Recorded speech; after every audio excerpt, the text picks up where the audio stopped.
Hang Time is part of the Globally Balling Network, and you can check out our social media. That's facebook.com/globallyballin.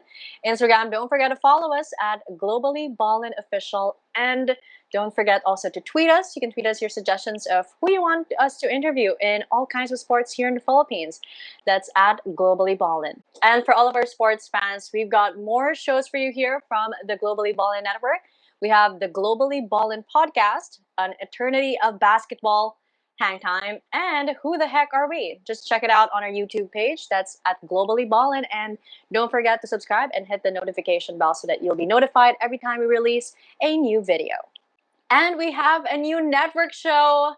Help us welcome Who the Heck Are We for sports opinions and stories. It's available on Spotify and on YouTube. Don't forget to subscribe and follow. If it's still not enough that ball is life, well, for all our shoot lovers, basketball lovers, we've got an eternity of basketball just for you, provided by the Globally Ballin Network. Again, available on Spotify and on YouTube. And for a quick and easy way to find us on all of our social media and all of our different shows, you can check it out. Our link tree, that's on the site right there, and you can find the link at the top of all of our show descriptions. Welcome again to all our viewers and listeners to Hang Time. Again, you're joined by me, Denice Disney, and for today, I say this with all of our guests that they're all special in their own way, but after so many requests also from people that they want this certain volleyball player to be guested, here we are, Maddie Madayag. Maddie Madayag. Madayag. Hello. You know what I think? Parang controversial na agad yung start. Hindi mo controversial, OA naman. But how do you pronounce your last name? Madayag talaga dapat. My relatives say it's Madayag, but I grew up pronouncing it as Madayag. But it's either way is fine naman. Okay, so it's either Maddie Madayag or Maddie Madayag. Madayag. Yeah. Anyways, Madidi is on Hang Time with me Hello. today. And I'm so excited she's joined by her super cute dog as well. Sana dito sa mag-ingay kasi maingay to eh. Anyway. Hi. Hi! But first, okay, alam ko na let's skip to there's, at this point, I think I should have like a segment in this podcast or in this show na #COVID catch up. Na just asking you what you've been doing for the past couple of months. But you're back in Manila, so let's start with that. Mm-hmm. What has been keeping you busy this couple of weeks? Yeah, you were in Davao for a really long time. Yeah, I was in Davao for 10 months. So I got to spend a lot of time with my family. That's the good side. But when I got here, I did a 14-day quarantine kasi, you gotta be safe before I saw other people. And then, I was just busy with walking my dog. And, what else? Our online training and weights and yeah, yun lang. I don't really go out kasi it's scary to go out eh. True. But how was the situation like of COVID in Davao? Parang the cases, how was life there? I mean, it's different in Metro Manila. Parang naramdaman mo talaga yung ECQ eh. Pero sa Davao, I mean, was it the same? Wait, one thing I noticed pala is in Davao, there's a center where you can get tested for free. Oh, okay. Yeah, here kasi in Manila, I was asking kasi parang before I was gonna fly here to Manila, I asked my boyfriend if may free testing ba dito.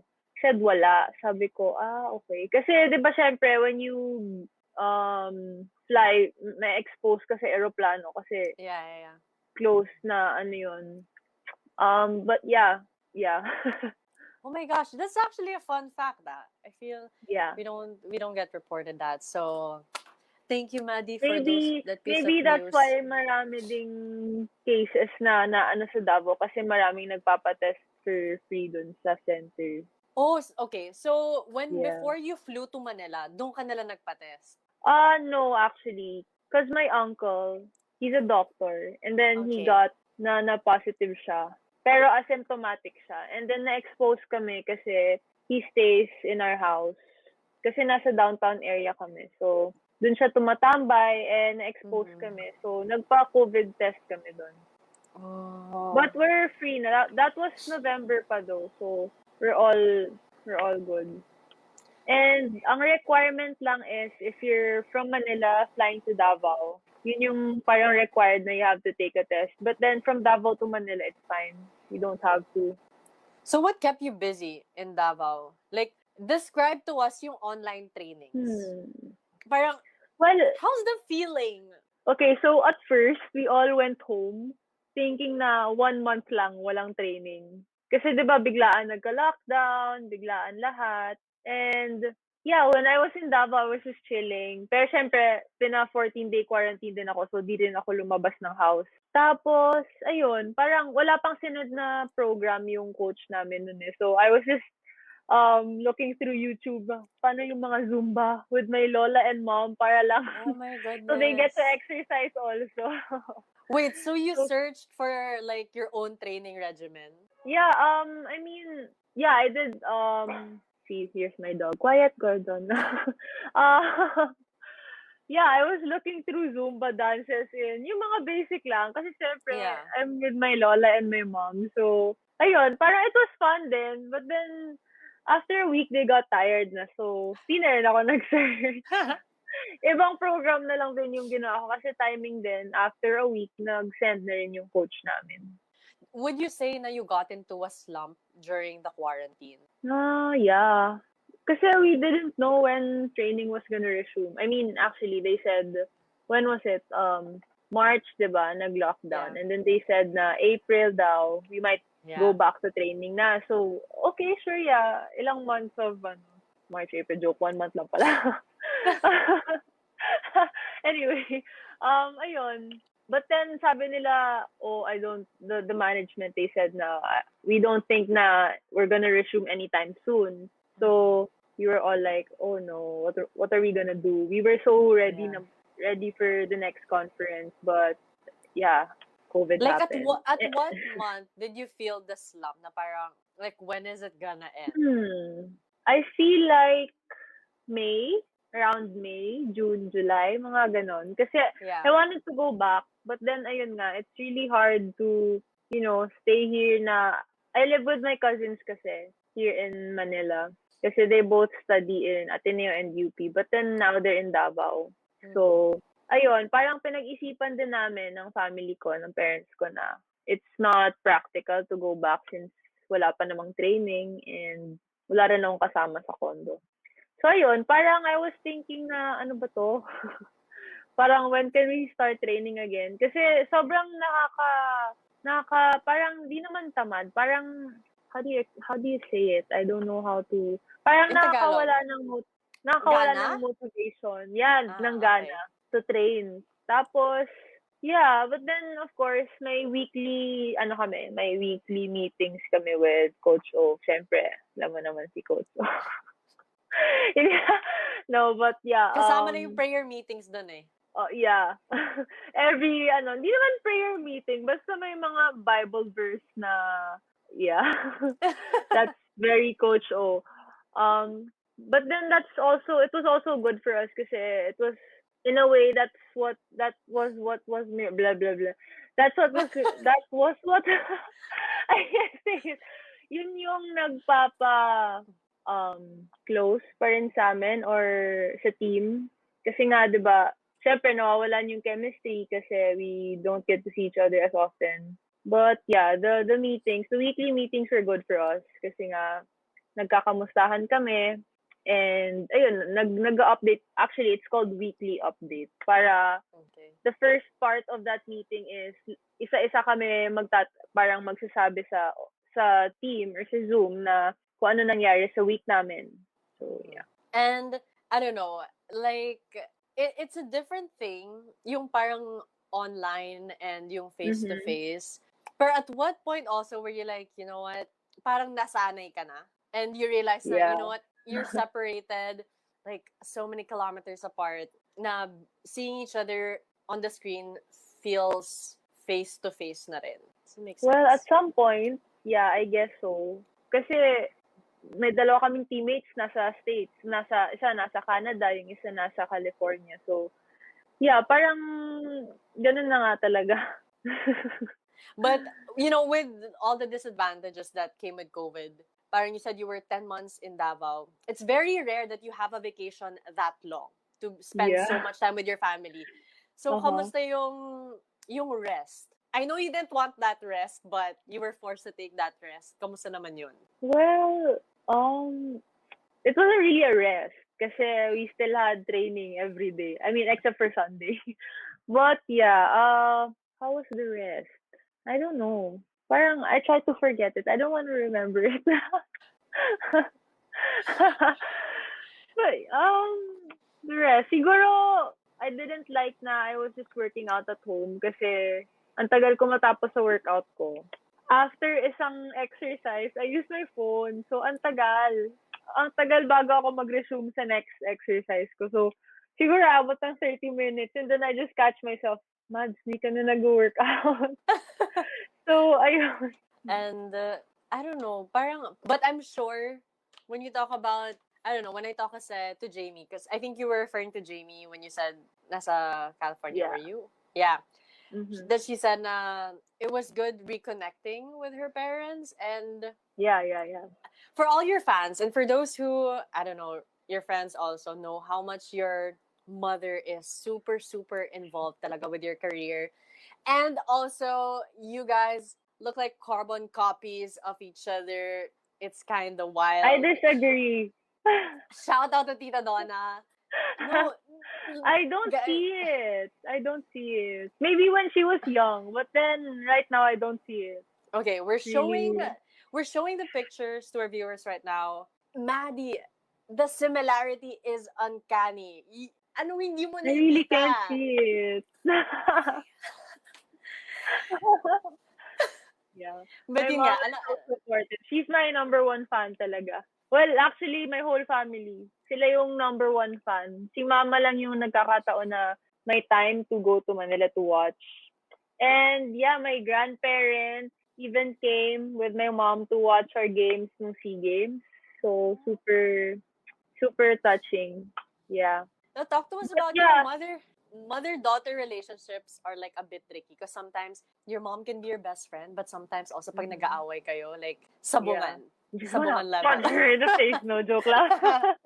No, but it's intense because she's your best friend. She knows you the most. Hello, pinalaki ka niya. So, Yeah. how do you deal with like conflict also with your mom? I think it's good we learn some values from volleyball players because you have so much more advice to give aside from just being off the court. Like with what I said, I mean, like what you said with what Jamie said kanina na we got to reconnect with our family. That's very true. Kasi, yun nga, my whole 5 years, siguro mga 2 or 3 times lang ako nakaka-uwi sa Davao. And I only stay there for, less than a week. Especially pag na. And yung Christmas break and New Year break namin. Hirap nun kasi in between Christmas and New Year, we have training. So, uuwi ako sa Davao. Parang round trip yung ticket ko palagi for Christmas and for New Year. So, imagine na mahal ng ticket. Tapos, yeah, yun nga, nakapag-reconnect ako with my family. And to answer your question, paano ko na-handle yung conflict namin ni Mama? I always approach her brother, the eldest one. I call him Yankee. And rest in peace, he died last January. But, yeah, sa kanya ako nag-rant. Sabi ko, Yank, si Mama na naman. Basta, I just sa kanya ako palagi nag-rant. And he's always there to, listen to me, to give me advice. And, yeah. Kasi si Mama din meron pala nakikinig kayong sa kanya. mediator. Oo. But if sometimes I also talk to my dad, magsusumbong kay Papa. Oh my gosh. But I just wanted to mention this. It's something that, I don't know, like I just noticed since we were talking was there's a new kind of aura with you. Yeah, no, okay. For context, so medyo nilaglag kita nung in-interview ko si Ana na Why, what happened? na pag mali yung gising mo, you're cranky all around. Me? Yeah, I've been subject Oh, to that. yeah. So I was like, yeah. because we were talking about how sleep is so important for athletes, especially for you guys. So I was like, but you know, now your countenance, alam mo yung vibe mo, it's way more calm Like, I'm than chill before. na. Yeah, and it's like, it's so That's what college relaxed. brings you, the stress. Oh my God.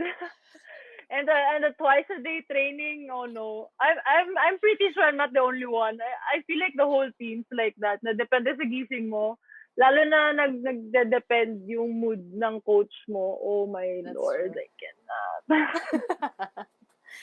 But it's different, yun na nga. And also, I don't know, like an air of maturity also. Parang how you handle yourself. It's like, no, I'm serious, Malidi. Like, because we used to be like Kenkoy pa before. Yeah.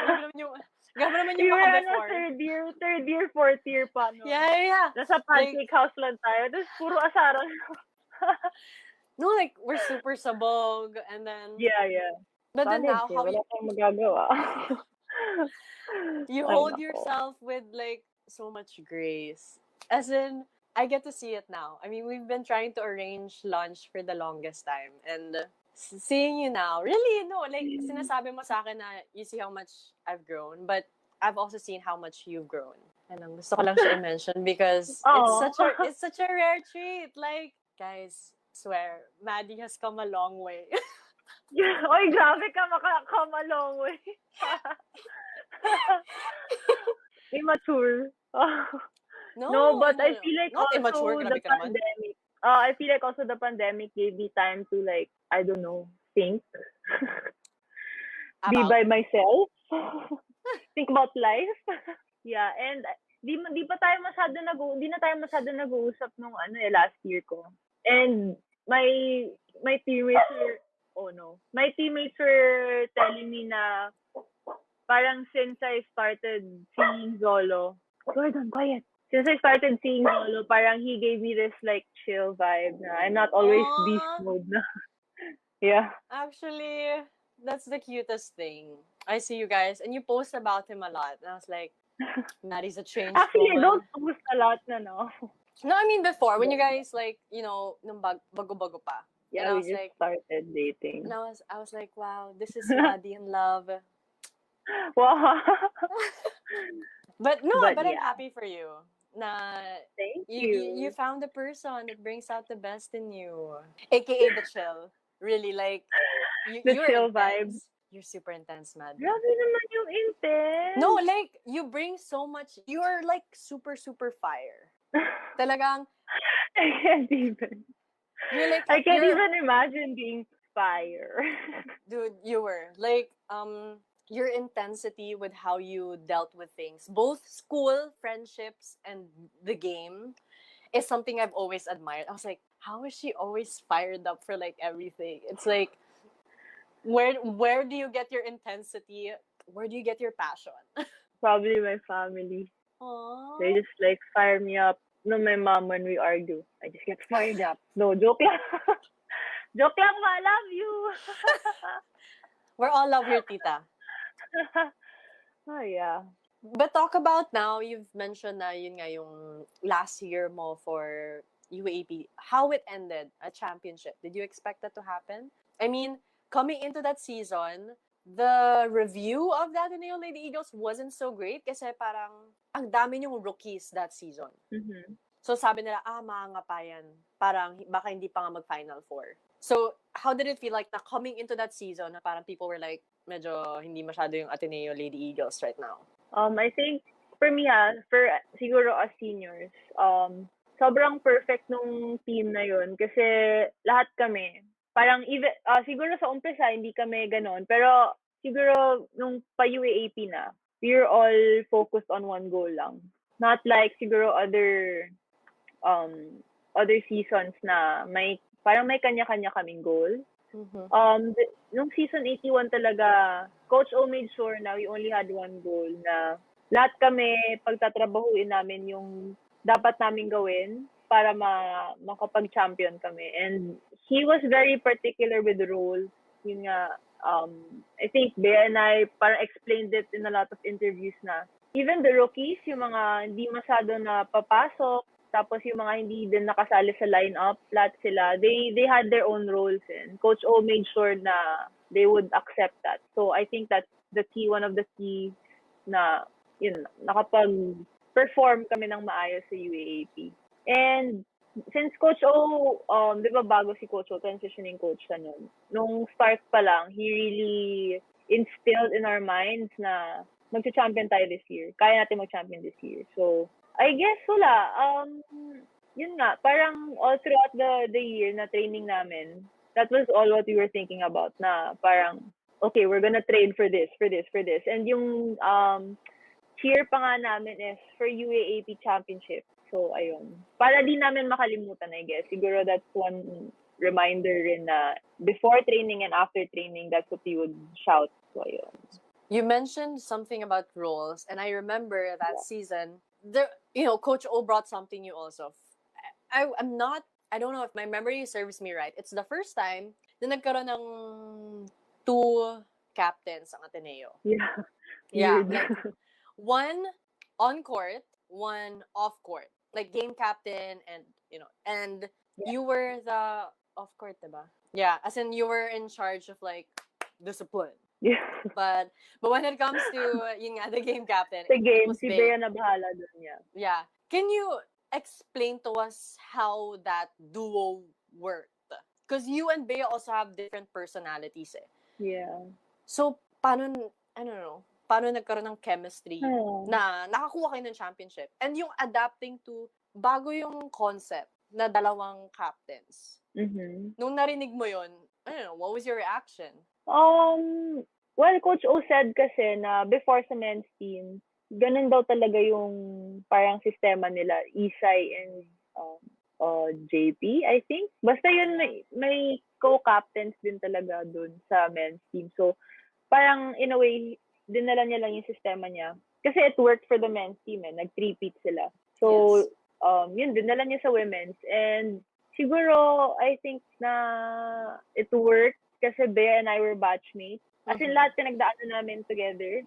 And parang kilala na kasi namin yung isa't isa. And that's why siguro maayos yung leadership namin. Kasi nga, sabi mo, iba yung personalities namin. So, iba yung nadadala namin sa team. Ako more on discipline, siya more on, paano ba?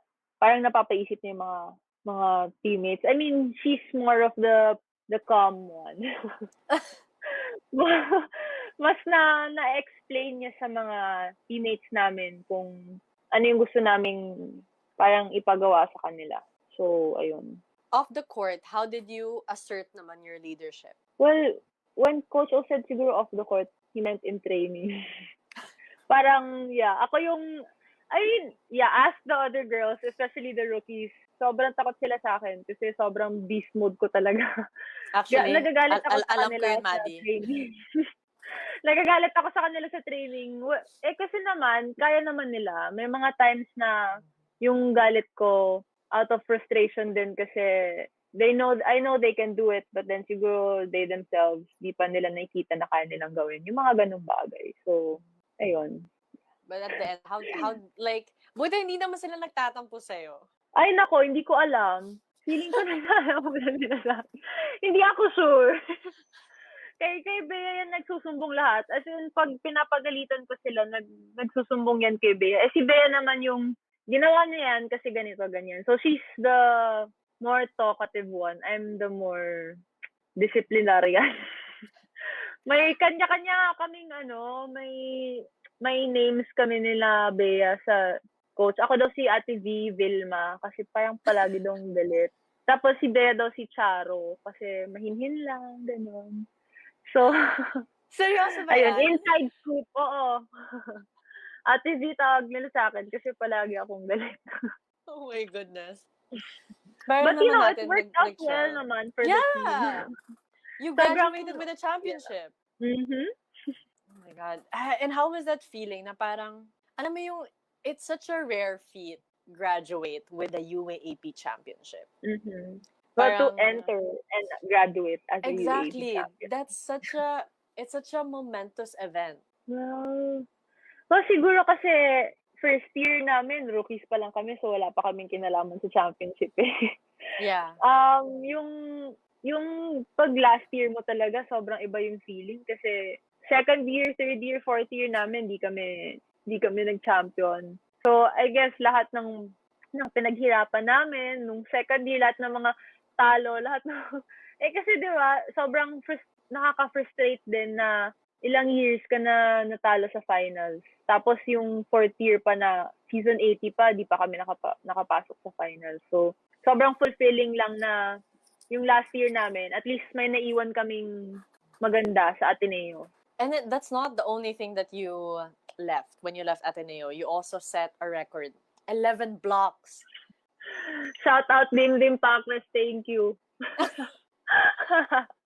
Like, yeah. Maddie, you've cemented yourself as a real talagang volleyball icon sa UAAP. Parang, I don't know, do you feel overwhelmed? Like, or do you feel flattered? Na parang, imagine, years from now, you have a record eh. Like, people will be talking about the record you set. Younger girls also. Next generation. Kaya nila yun. Wala lang yun. Kung nagawa ko, magagawa din nila yan. But, siguro nung my last year, sobrang si Coach O lang talaga, na nalabas niya yung skills ko as a middle blocker. And ang dami lang naming natutunan sa kanya, sa system niya. Ang dami naming na-apply. And lalo na ako, kasama yung mga coaching staff, ang dami nilang tinuturo sa akin. And syempre ako, parang absorb lang ng absorb. Kasi wala namang mawawala sa akin if makikinig ako sa kanila and itry kong i-apply yung tinuturo ng coach, diba? So, ayun. And si Coach O kasi, may goal siya sa amin every game. Kailangan daw at least 5 blocks. Oh, wow. Per game. Sabi niya, kasama ni Bea. So, parang, okay, sige, may goal kami. And, yeah, sobrang nag-focus lang talaga ako mag-improve on my last year. Kasi, last year ko na wala na akong yun na yung pinaka maibibigay ko sa last year ko. So, wala. I just really gave it my all. Sobrang, lahat nga talaga kami nakafocus sa championship. So, from your rookie year till your very last year, you've been through 2 coaches, si Coach Tai at si Coach O. How would you say how much you've grown as a person and as a volleyball player? As a person, I guess my first year I was very shy pa. Sobrang introvert ko talaga. Ask my other teammates. Kasi my parents were strict also, so di rin nila ako masyado pinapayagan lumabas. And siguro, I don't know, para akong flower na nag-bloom. Wow! Dahan-dahan na nag-bloom. Wow!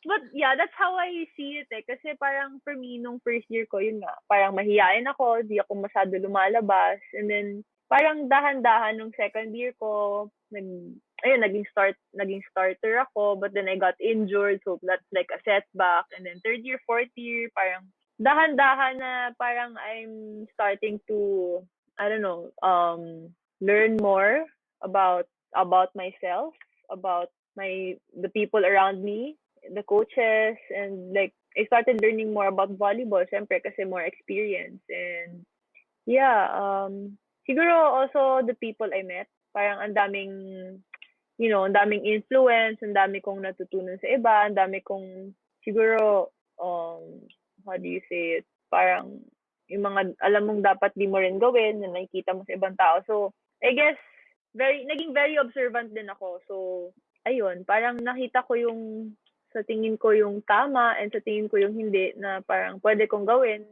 pwede kong gayahin. And syempre di mawawala si Lord kasi you always go back to Him at the end of the day. And until now, I mean, you still continue to blossom and to grow and to bloom. Oh.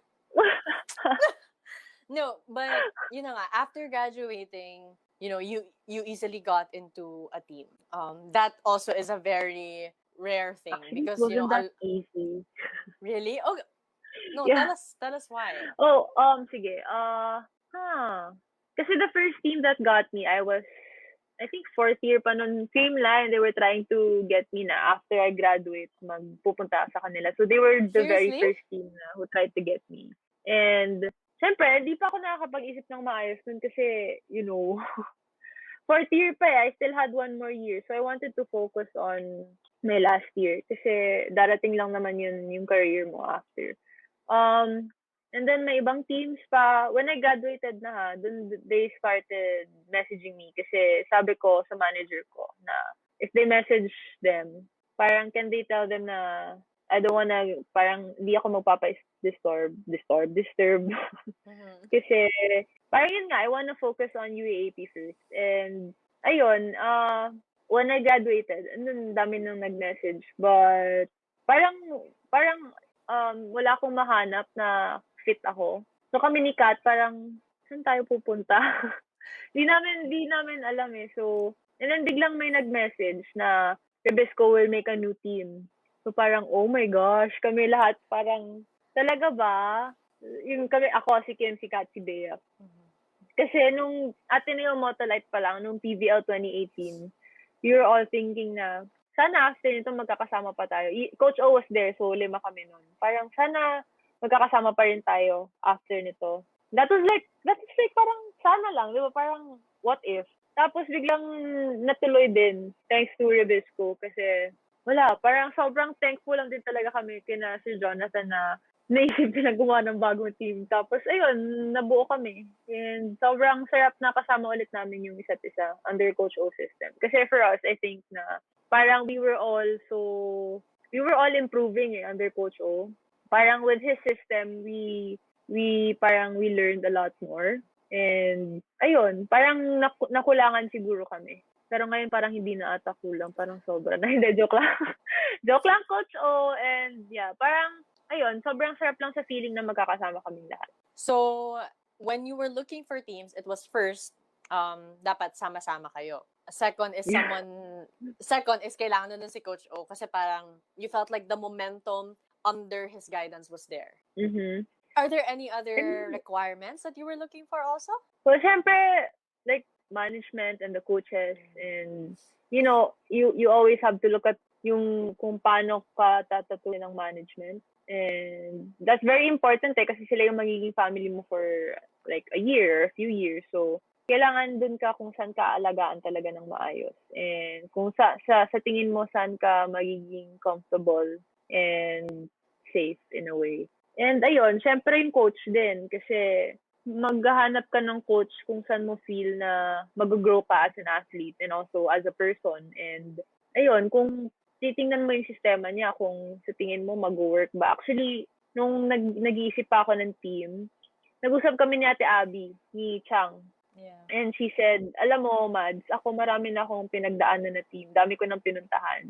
And she said na, wala, itatry mo talaga yan eh. Titingnan mo kung saan ka mag-fit. Kung sa tingin mo, fit ka ba sa sistema na to or yun. And then she said na, umalis sa kay Coach Ramil kasi parang feeling niya daw na, not my story, but yeah, parang feeling niya daw maghanap siya ng iba. And then, at the end of the day, parang at the end of her journey, parang hinahanap niya ulit si Coach Ramil. So, bumalik siya. So, parang natutunan ko doon is na you really have to look for a system that will fit you well, a system that will make you become a better player. And apparently right now you find it with Coach O. Debatable. Yeah. Joke. Kinda. Joke. You said na Creamline was trying to hindi man hire. Let me think of a word. To recruit you. Yan. Yeah. Well, it's under the same management naman, so yeah, but like the first time that you went against them sa PVL, how did it feel like? Kasi these were your ates eh. Sila Ate Lai, sila Gia. Ito yung mga nakalaro mo rin. Mm-hmm. And then going against them, may extra fire ba? May extra intensity when you went with them for the first time? Siguro excitement na we're playing against your sister team. Pero siguro fire, I guess it's always gonna be there. The fire to play, the fire to win against the team you're playing against. So ayun, it was a good game kasi syempre magkakilala kami and somewhat we kinda know how the other plays. Kasi we've been, siguro kami ni Gian, nagkasama kami 3 years, kami ni Ate Lai 2 years. So, ayun, exciting din naman siya. But this time around, yun na nga, kayo na yung leaders eh. Like you, Bea, Kat, si Kimmy. How was the transition like from being the youngsters to leading the youngsters? Oh, this is in Ateneo, right? Yeah, Or there like that also, going and into then coming Chocomucho into, also. I think for both it's applicable because you really Mm-hmm. you branched out. You know what they say, pag may umaalis talaga na player, Wait lang, sorry, he's barking at himself. you know when volleyball players leave, volleyball stars leave, of course it gives way for others to shine. And when sila Gia, when sila Atilay graduated, of course it gave the younger ones a chance to make a name for themselves even more in the Mm-hmm. UAAP scene. Yeah. So, I don't know.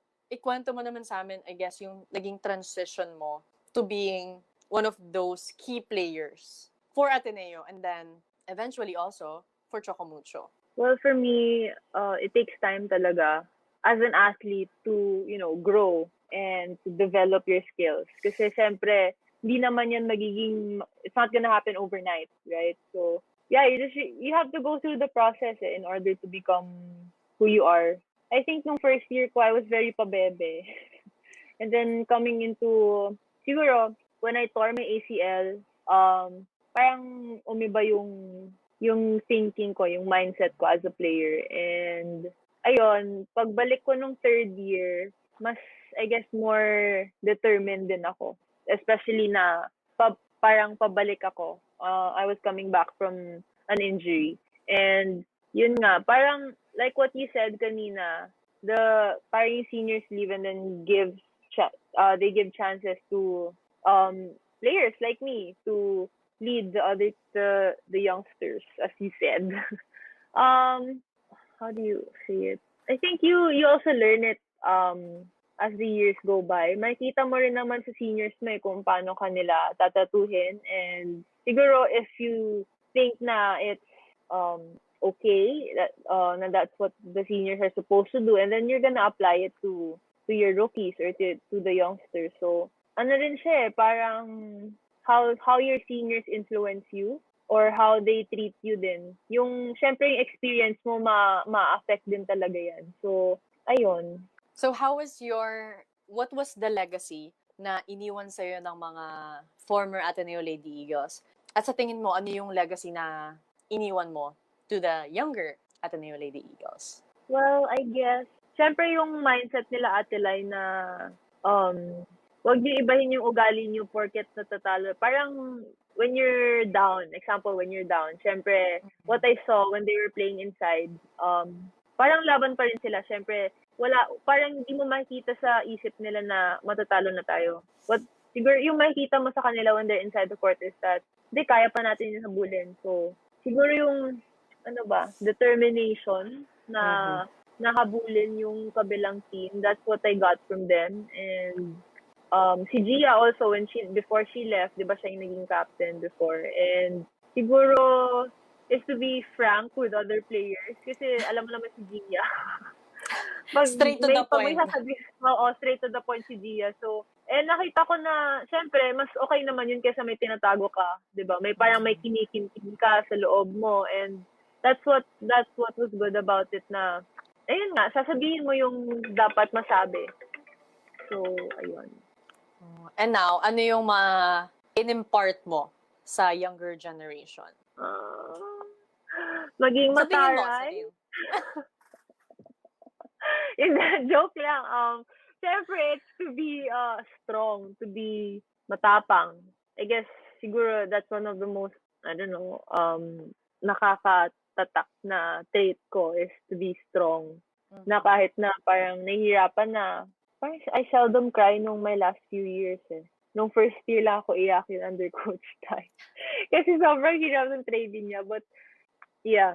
Lahat ng iniyak ko, nilabas ko rin sa galit. Joke lang.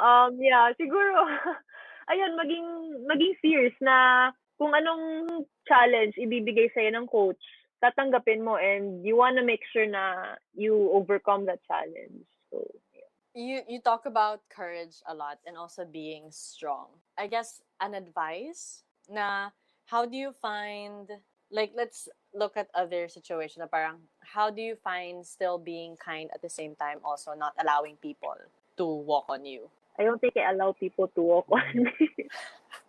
You really You know don't. me, that's my personality. But to be kind, that's a challenge. Yeah. Like, how do you do it? Um, Because I know that's something also that you can relate with. Because you are very strong. You're one of the strongest women I know. Talaga, you will not physically. back down. No, Maddie, given na yung physically, please, like, look at those Okay. arms. But also emotionally, you are one of the strongest people I know. But you can't be strong all the time. And I get na Yeah. you have your family to lean on to. But Mm-hmm. yeah, like advice to our listeners and our viewers that, the world is tough now, like super tough. But yeah, how can you still remain strong, but at the same time be more mindful of others as well? It's really important that you have a great support system. Yun talaga yung nakuha ko all throughout my years. Kasi pag di ko na kinakaya, tinatawagan ko yung uncle ko, tinatawagan ko yung lolo ko, mama ko, my papa, and everyone else in the family. As in, sobrang close kami. And I just call them. Tapos mag-rant lang ako sa kanila, iyak lang ako sa kanila. And then, magbibigay sila ng words na parang mabubuhayan ako ulit. So, syempre kasi di mo naman kaya mag-isa eh. So, Yeah. kailangan talaga, you have to accept na you're gonna have to need or gonna have to lean on other people to keep you strong sometimes. And ayun, support system talaga yung number one for me eh. Hindi talaga ako matapang, baby talaga ako sa loob. Yeah. So ayun. And as we wrap this up, the bubble Mhm. is in talks na, and who knows, maybe when this episode comes out, this is later March, you're already preparing. And I know it's another type of getting used to. I mean, I can't imagine a volleyball game without fans. Can you Yeah. imagine? Actually no. Kasi first year hanggang my last year, even the SEA Games, sobrang daming tao nanood. And Exactly. it's gonna be siguro nakakapanibago. Something different din naman. But I guess wala eh.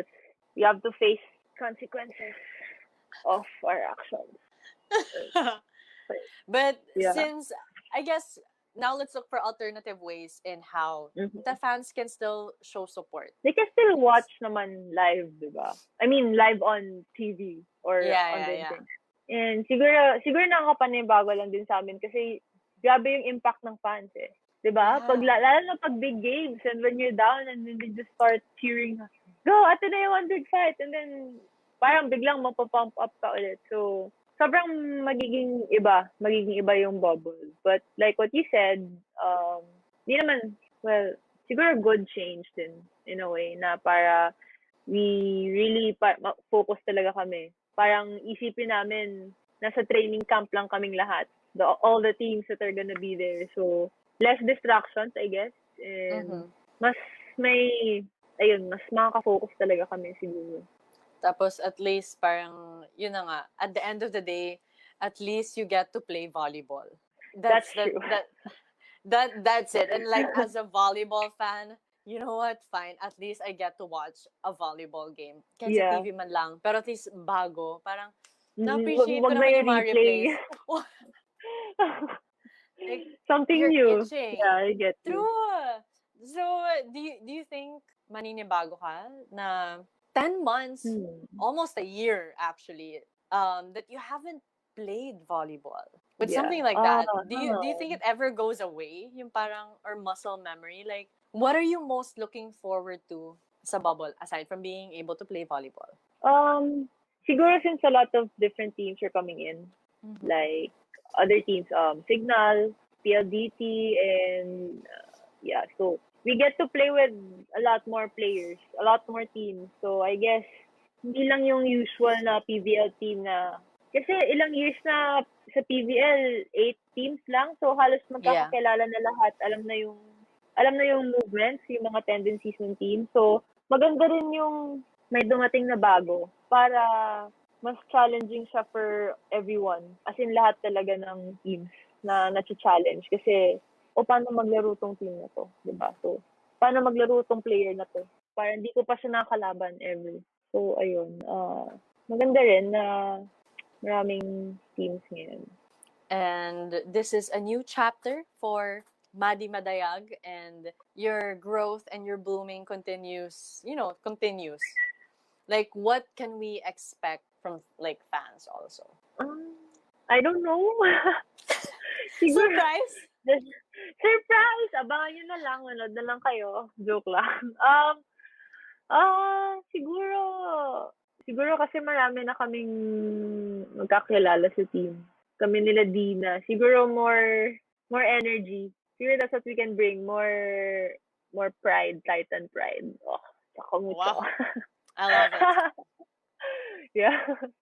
Oh, and with that, we're so excited to see you play. Like, Mhm. we're excited to see that Madzilla and see those monster blocks. Oh my We're gosh, all ano gusto niyong excited to sabihin? play. We're all excited to play kasi lahat ng teams, kumbaga parang lahat kami bumalik sa zero eh. Ilang months kaming lahat di nakapaglaro. So, maganda rin kasi walang lamang sa amin lahat. Kumbaga ngayon magsa-start pa lang ng training. So, Yeah. Oh my gosh, nakaka-excite yun. mm-mm. Like, that's where you see really like parang, oh my yeah, everyone's like back to zero. Yeah. Like, everyone's all in the same level. So, it's really exciting talaga. And with that, really, thank you so much, Maddie, for sharing your time, your thoughts. Thank I know you you're for super having busy, and it means a lot that I get to catch up here with you. Thank you, Madidi. Dito pa tayo nakapag-usap ng matagal, no? Kasi it's you know what, let's face Yung lunch it. natin, drawing na lang. No, I think this is one thing that parang na-realize ko also growing up. Was it's so much harder to plan things now with friends because you all have your own paths na. Yeah. And yeah, like it was easier before when I got to cover you for PVL. I get to see you guys, but wala, they shut down ABS eh. But that's why you put more effort. I will put more effort. Sinabi ko naman na pupuntahan kita eh. Oo nga. Yeah, I said that I was gonna go to you. Anyways, thank you so much, Madidi, for being on the show. Thank you. And I hope I get to catch up with you again. I'm booking na another interview with you after the bubble. Please. Okay, or like during the okay. bubble. Do you think you'll be allowed during the I bubble? think bawal. Feeling ko babawalan kami ni Coach O. Oh man. Yeah. Okay, we'll find a way. After Sige. bubble. Basta after, save the date. Yeah, I got you. Yes! Okay, thank you so much, Maddie, and see you soon! Thank you. See you!